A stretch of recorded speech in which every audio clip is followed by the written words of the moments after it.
Hello everyone, welcome to another episode from Home Motors. Today we are going to refill the coolant of this car.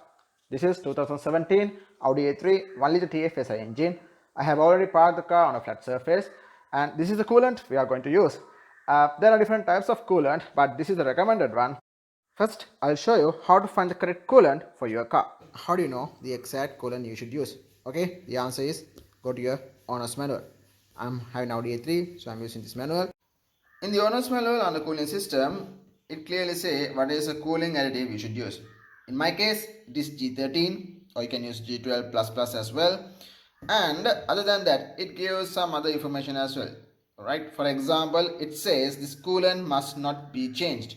Yes, sometimes your vehicle, the coolant system might have to flush and you have to refill it. But in this case, my vehicle is pretty new, only 3 years old. So I'm not going to change it. I'm just going to refill it. Other than that, it gives all the other bunch of information about the cooling system. So you can use them as well. So let's see how we can refill the coolant in Audi A3. First, we open the hood by pulling this cover like so. And then you can see there's a small hook like thing, this one. You can press it upward and then you'll be able to lift the hood. If you go to the coolant, here it is, and if you can see, right, coolant level is now about to have come to the minimum level, so I should refill it to the maximum level. Now earlier I filled it with battery water as well.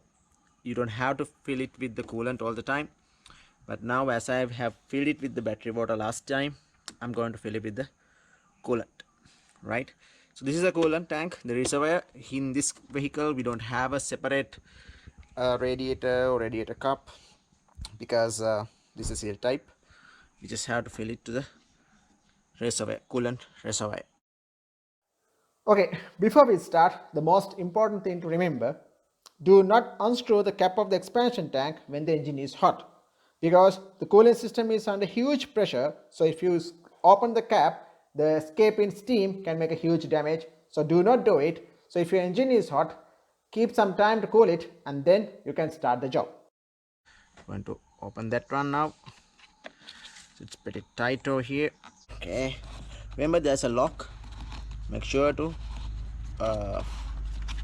open it properly, and when you close it also you have to make sure that lock is put in. Okay, here we go.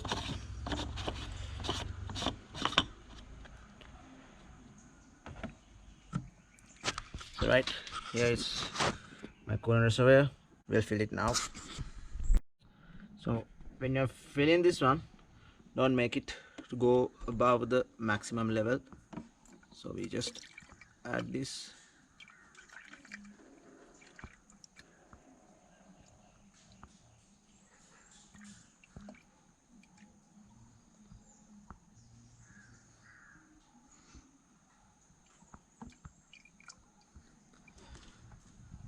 Yeah, it's almost maximum. Can add some more.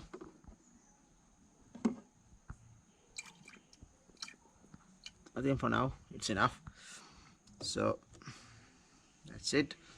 And when you tighten this, make sure to tie it properly, because there's a small lock actually. It goes pretty freely like this.